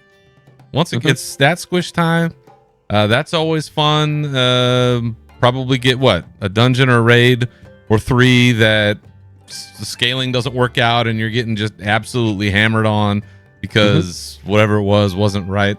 Have we seen any of that on the PT? I know you jump into these things. Are there any particulars that might be troublesome? So it's so funny because I wanted to test Dragonflight raids and dungeons on the PTR and the alpha and the beta. Sorry. And they're closed, and they've always been closed on those servers. So I tweeted about it, and Zorbrix from Blizzard replied, was like, "Oh, we'll look into this." So hopefully they're going to fix that. But from my pretty limited testing, it's fine. Okay. They did it differently this time. They actually used a data table that actually calculates a lot more than before. I think beforehand it was sort of just winged. They just kind of guessed. But this time there's actually a new table. There's a new table that does all the scaling, and hopefully it's not going to break everything. But from what I've tested so far, it seems fine. But don't quote me on that. If you're watching this after Tuesday, then wow, I can't believe I didn't test that really specific thing in Nazjatar. I'm already writing an article. Wednesday in war mode, Blaming you. I'm already writing an article. YouTuber claims Dragonfly raids are completely fine, but they were broken. This is what happens. You've given this person too much power, leading everyone. Oh man, I've been experimenting with poisoning AI recently. Oh god. Because Google knows who I am and they know Windows Central, and I've been posting articles not listed to the front page to see if I can poison AI with false information. It works really well, and I'm just sitting there what if nation states start to become aware of this and just flood AI with bullshit? Because it seems pretty damn easy to do. Not happening already. If you typed in is WoW coming to Xbox, it'd be well, Windows Insider said. Yeah, exactly. Jez Corden from Windows Central has said it is absolutely happening. Yeah, well, that's the way it goes. But another funny thing, not to derail again, but back to sort of wrestling. Google Gemini doesn't seem to understand kayfabe. So I was because I'm in Germany right now, right? And I was telling my for some reason I was telling my girlfriend's parents about wrestling because I'm going to WHQ. I respect it. And I was like, oh, you should check out this German wrestler, Ludwig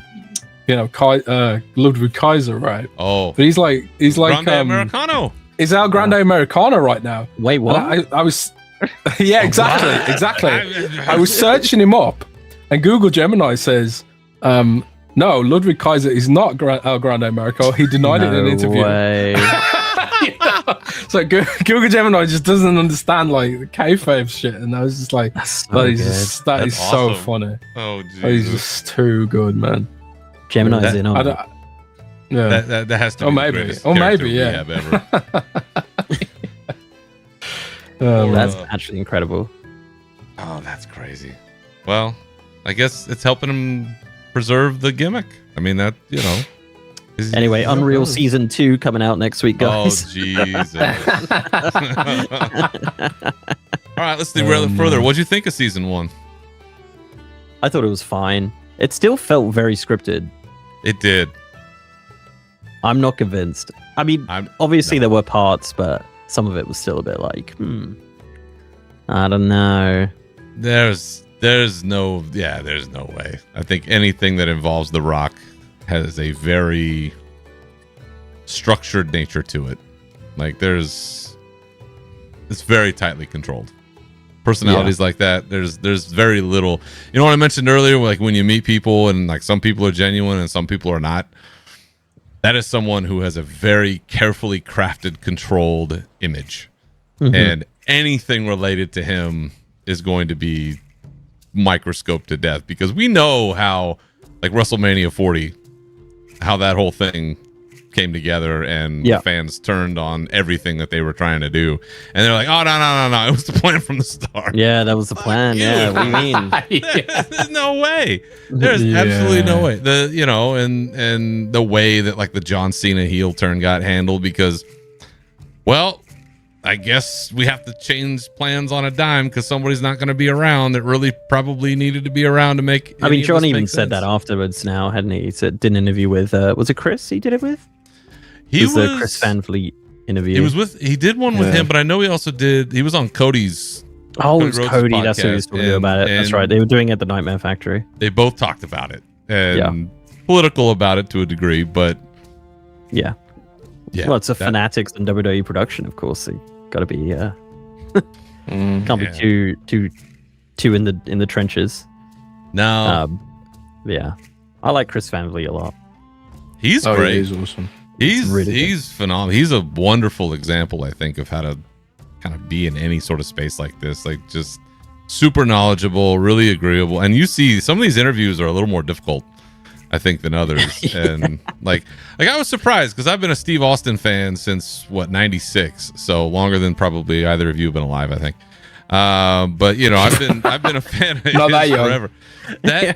That interview wasn't easy. Like, Steve is a tough interview. It's very direct in a kind of brusque sort of way, and it's unusual where you get others that are very giving, and you know, very happy to talk about things that are great. He's wonderful. Make him host everything now. I agree. He's phenomenal. Wrapping up on what's coming this week. So we got Demon Hunter stuff. We got class changes. Oh yeah, World of Warcraft. Yeah, World of Warcraft. We got boss warnings and damage meters coming. Further UI changes. The add-on Apocalypse. I don't know. Is it still happening? It seems like people don't give a shit. People are working around it. Okay, people are working around it. PvP training grounds. Will it actually get more people to PvP? No. Well, if it drops Marks of Honor, the collectors will do it, but that's about it. Correct. I will. I really think one of the issues with PvP is, like, I really think they need to bite the bullet, and I don't know how popular this take will be. I think they just need to get rid of stats affecting PvP, normalize gear, make it all cosmetic. Because I think like when you go in a PvP situation and you're like a newcomer and you get steamrolled, it's just like, well, I'll go and play Fortnite or Call of Duty or something else, right? I think the era of like gear mattering in PvP is probably not the way to go. But I don't know how popular that take will be, and I'm definitely like, I haven't PvP'd properly since like season 2. So my take is definitely a season tourist 2 of Burning Crusade. I was gonna say, I think I haven't PvP'd since 2007.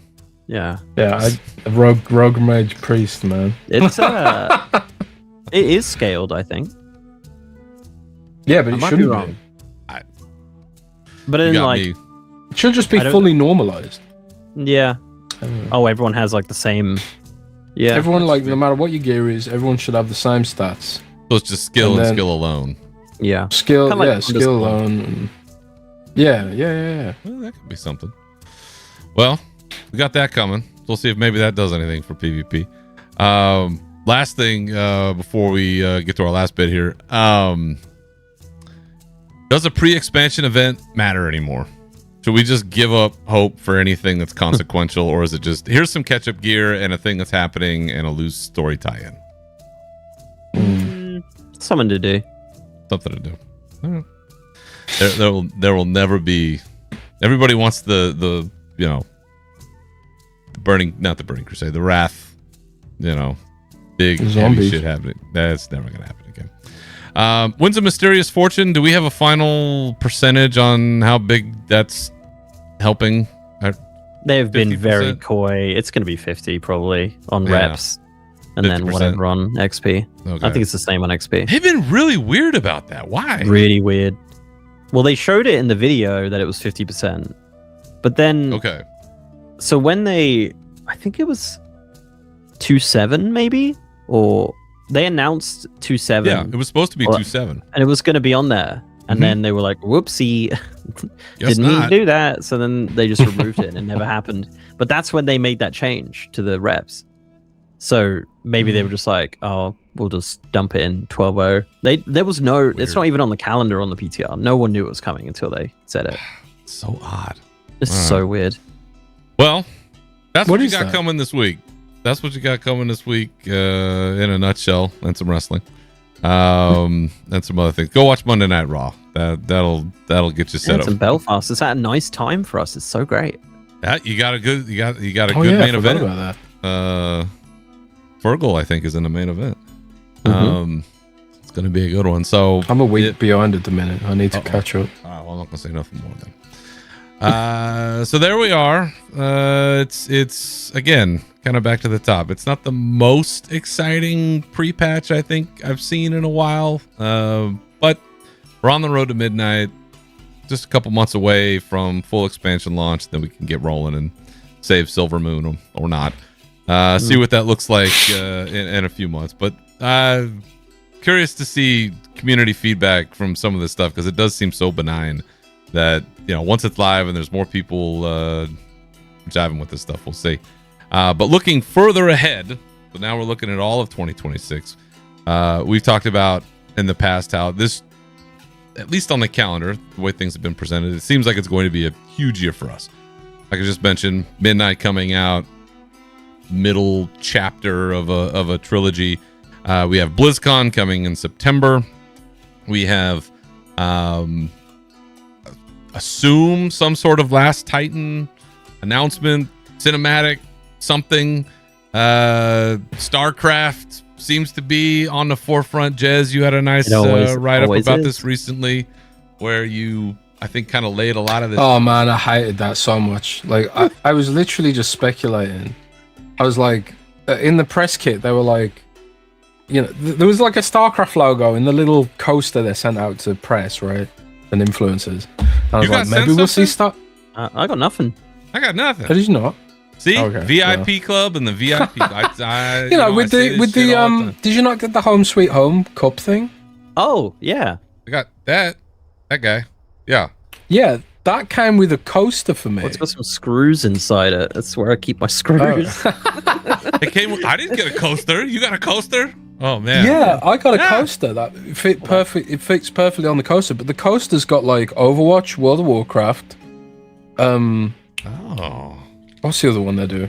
Overwatch, World of Warcraft, Diablo. Is it Hearthstone? No, it's Diablo, of course. Yeah, Overwatch, Diablo, World of Warcraft, and then StarCraft.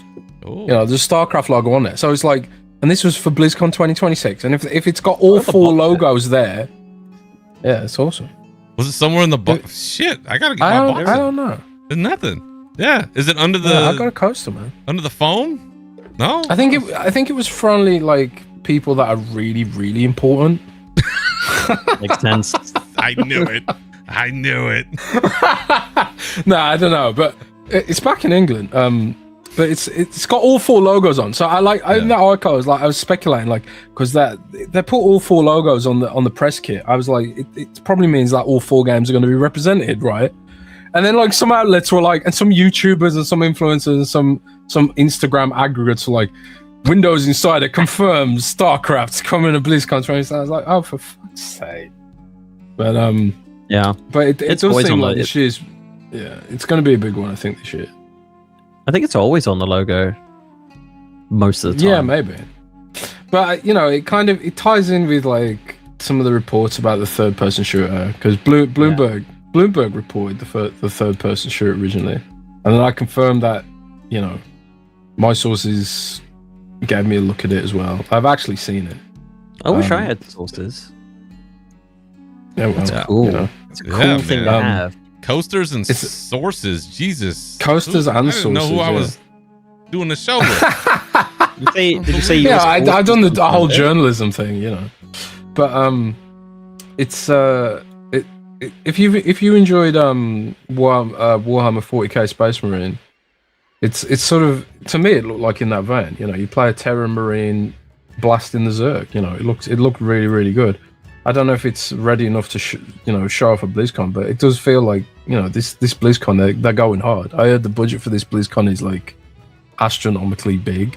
Yes, which reflected in the ticket prices too, right? Let's go. I think this year's BlizzCon is going to be special, man. So I really, really want to get there. That's why you're going to be there, right? I hope so. Okay, all right. We know I'll be there, and Dan, you're going to be there. I will be there, hopefully. I mean, yes. You're probably going to have to work. I don't know. I mean, is it work? I don't know.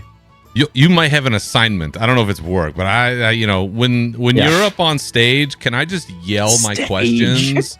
Come or on, do I have to go to the microphone? Are we friends enough now that I can just yell out from the crowd and be like, hey, ask him this deep, dark question that I have always wanted to know the answer to? Or are you going to make me go to playable ogres? That's what that's my thing with it. I ask him in every interview. When are we getting on any stages? I'll be in the Hilton lobby drinking beers. That's where I'll be. Did you get your reservation? Do you need one? You don't need one. Never mind. They're hooking you up. I know. I have my reservation at the Hilton. I know. So don't worry. I'll be there. So I'll. Have you seen the flights are really cheap at the moment, Jez? Have you seen it? They're £360. Oh, really? Maybe I should book up sooner rather than later then. Cheap. Yeah, the Hilton's just opened up as well, right? You can do the reservations. I actually should do that because I have I'm a silver member on Hilton, so. I don't know. Nepotism. Don't know. There's no other. Yeah, it's just nepotism. Are you part of the Hilton family? I am a friend of family. Yeah.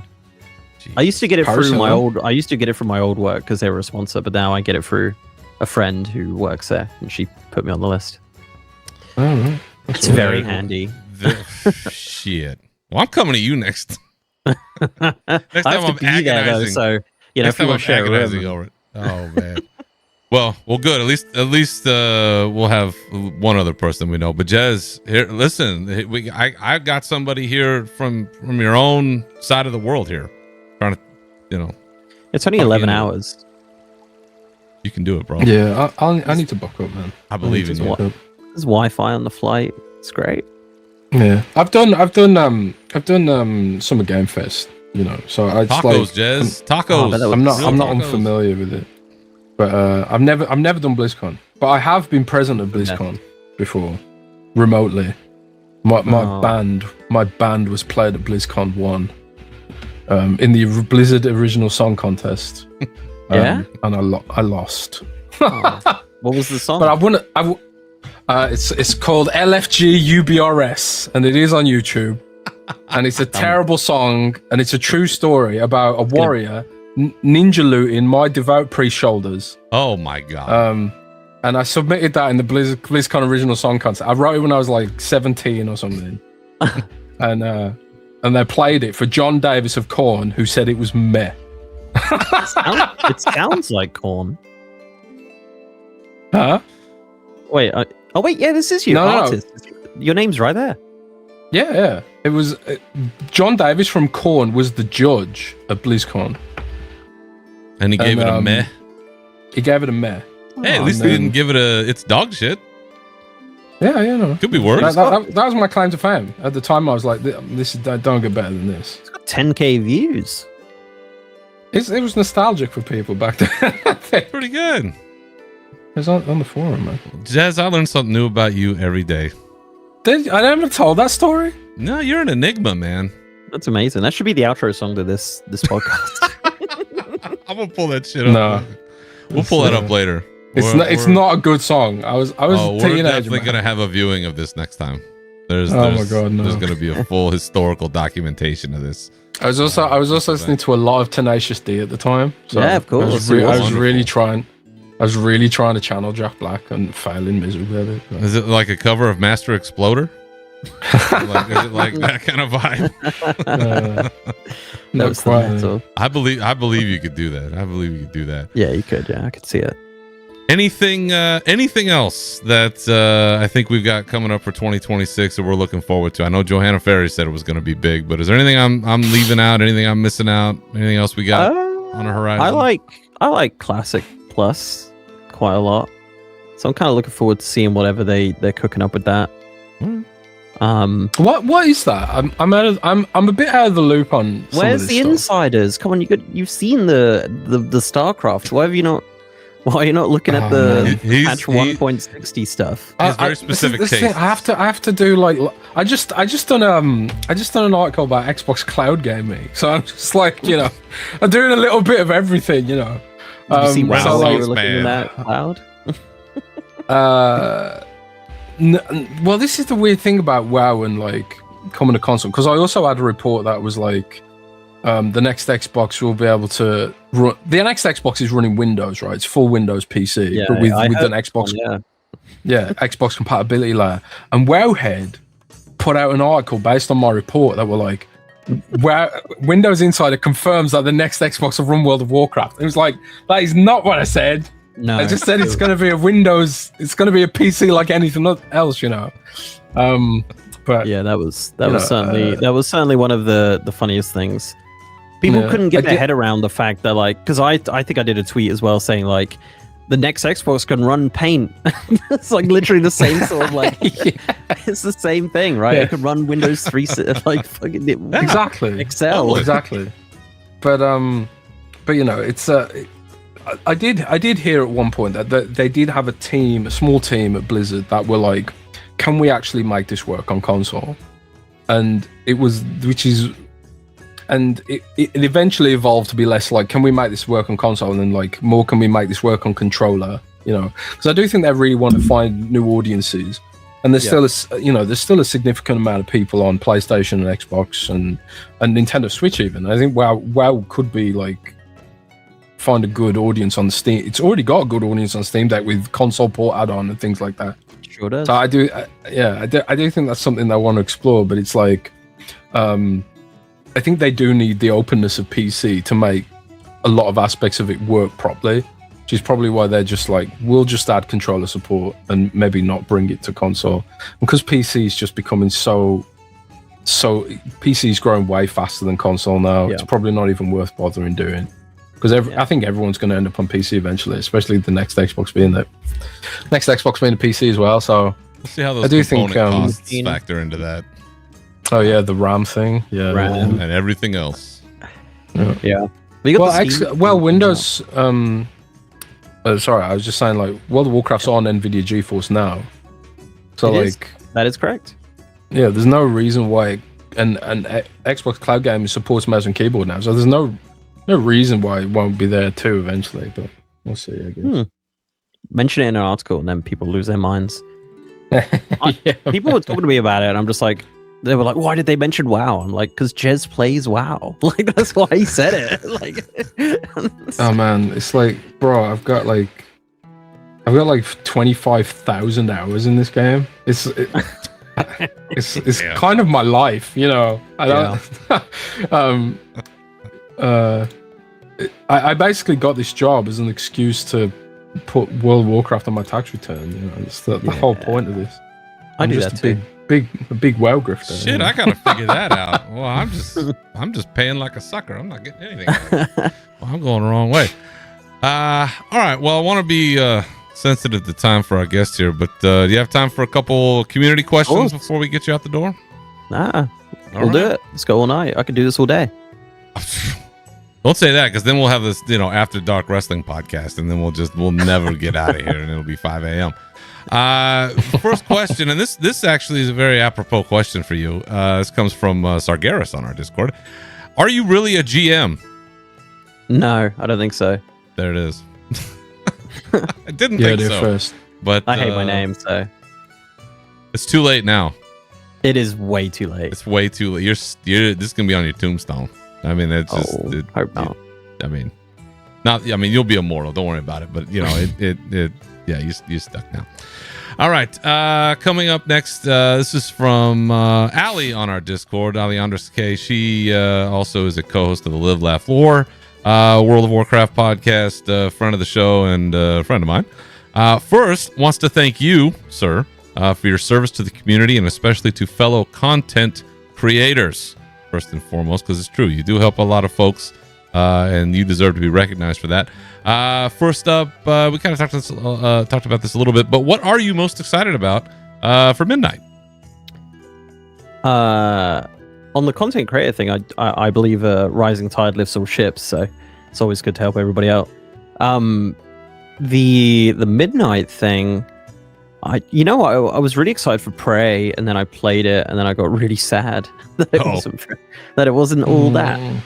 I've heard that too. The thing is with it, it's like there's not really anything super crazy where I'm like, man, this feature's going to be amazing, because there really isn't anything that's like super new. It's just a lot of the same, and I think that's fine. I'm just excited for new stuff. I like Silver Moon. I like the setting. The dungeons are really cool. The delves have been fun.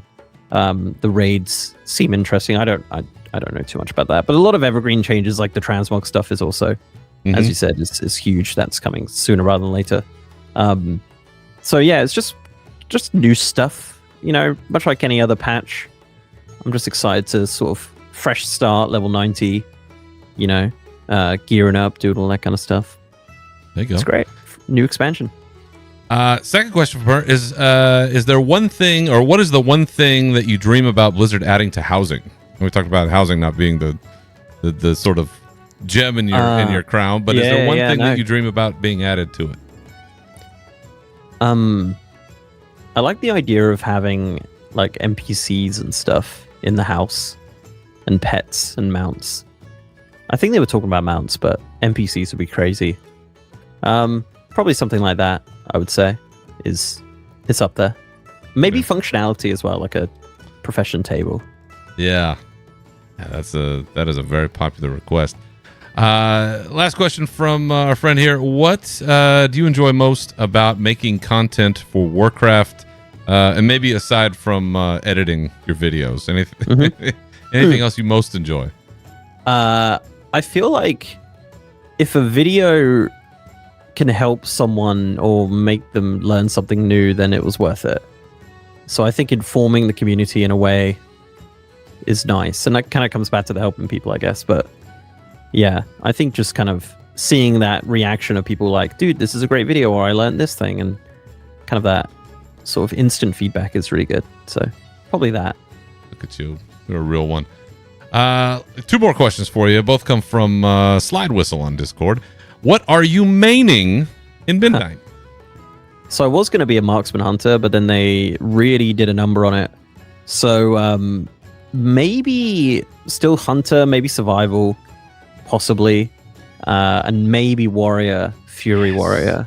I've been having a good time with that. I used to play warrior for the longest time, so he's always there. Oh, Big Dan, my panda, he's hanging out. So I'll probably play a bit of that. I'll probably play both. Maybe. I've been playing a Monkid remix as well, which has been fun. So I'm kind of scared that I might end up doing that too.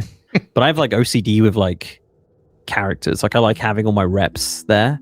So like my warrior I played like has all the reps from like But like my hunter doesn't have it. Like it doesn't matter that I don't have the Thorium Brotherhood exalted on my hunter for midnight content, but it matters to me. I'm just like, this is annoying that it's not there, or like I haven't completed the questing in, Nagrand in Warlords of Draenor, like on this character. It's like I need to go back and do that, but I don't need to go back and do that. But anyway, more account-wide things, please. That'll help. Yeah, Fury Warrior. I know you can do it. I believe in you. Last question here, and this one a bit of a wild card. If an evil mage cast a permanent polymorph on your legs in real life, which enemy's mob's legs from World of Warcraft would you choose to replace your own with? That is the craziest question ever. Wow.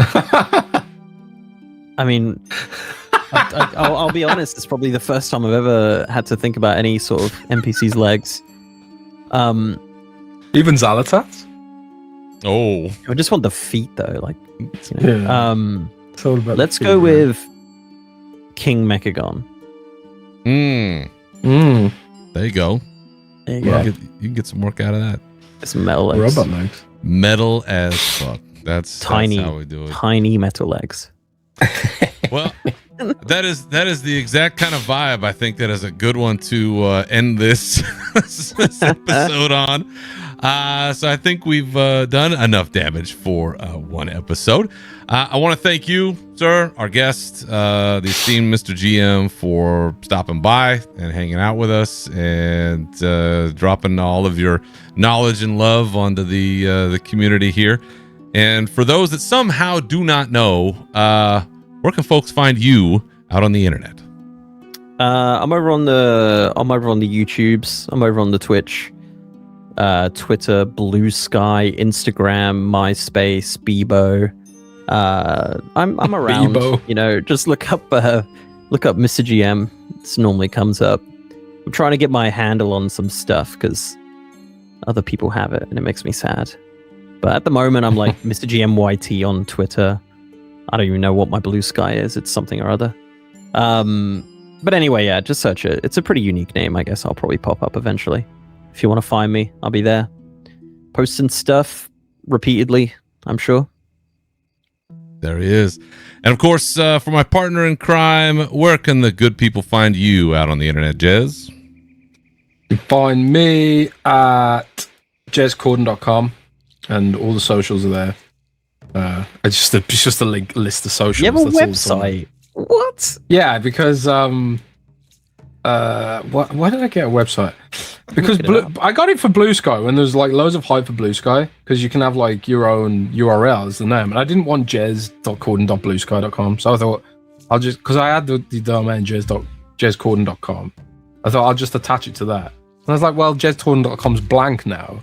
Oh, okay, well, I'll get a link tree and put that, just slap that on there. Oh, smart. This guy. So this is what the Instagrammers do, right? They have like the link tree thing with a URL. But I just thought I'd do that. It's easier when you're doing lots of podcasts to just say, go to this website and get all the socials, if you care. There's no link to your band. No, the band doesn't, sadly, no longer exists, unfortunately. We don't talk about the band. Those times are well gone. I my girlfriend was actually talking to me about guitar the other day. She was like, because I was like, she's not here. She's on work trip today, and I was sitting there like Sunday. It's like she's not in. I was texting her like, I'm bored. I finished Fallout 4, and now I'm like, I don't know what to do with myself. And she was like, when you play guitar. I looked at my guitar and it's like covered in dust. The strings, copper strings are oxidized green. I was like, if I was ever going to consider doing that, I probably need to, actually clean it and get some new strings and shit. But love it. Man. Maybe I'll write a song about Xalatas' feet. There's still time for the BlizzCon competition. You did. That's true. That's true. There you go, buddy. All right, and subsequent to all that, my thanks to all of you for listening out there. And remember, you can always follow me and this show on Twitter at Berserker Rage and Unshackled_Fury, on Blue Sky at Berserker and Unshackled Fury, as well as on YouTube at Unshackled_Fury. You can also join our Discord, links for which are in the profile of the show on Twitter and on our website, unshackledfury.com. Feel free to contact the show with your questions, comments, or otherwise through any of those resources, or email us at unshackledfuryshow@gmail.com. And you can find this show wherever you get your podcast. So once again, thank you for listening. Remember to keep your swords wet and your banners high, and we'll see you next time. Farewell.